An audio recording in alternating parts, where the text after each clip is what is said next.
સાબરમતીના સંત મહાત્મા ગાંધીએ જ્યારે અમદાવાદમાં આશ્રમ સ્થાપ્યો ત્યારે આ નગરી સત્ય અને અહિંસાની પ્રયોગશાળા બની.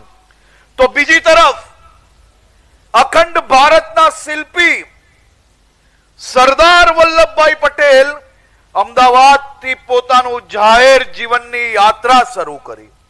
આધુનિક ભારતના પાયા નાખ્યા. આ ભૂમિ ગાંધીના શાંતિ મંત્ર અને સરદાર સાહેબના લોખંડી મનોબળનો સંગમ છે. સ્વતંત્રતા સંગ્રામમાં અમદાવાદનું યોગદાન એ અતુલનીય છે. આ પવિત્ર ભૂમિ પરથી જ બાપુ સત્યાગ્રહીના જ્યોત જગાવી હતી.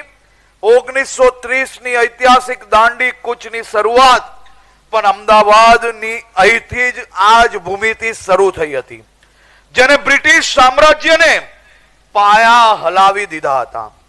ગાંધી અને સરદારની સ્મૃતિઓ જાળવનારું અમદાવાદ અને વડાપ્રધાન શ્રી નરેન્દ્રભાઈ મોદી અને કેન્દ્રીય મંત્રી શ્રી અમિતભાઈ શાહના દૃષ્ટિવંત નેતૃત્વ વિકાસના અવનવા સોપાનો પાર કરી રહ્યું છે.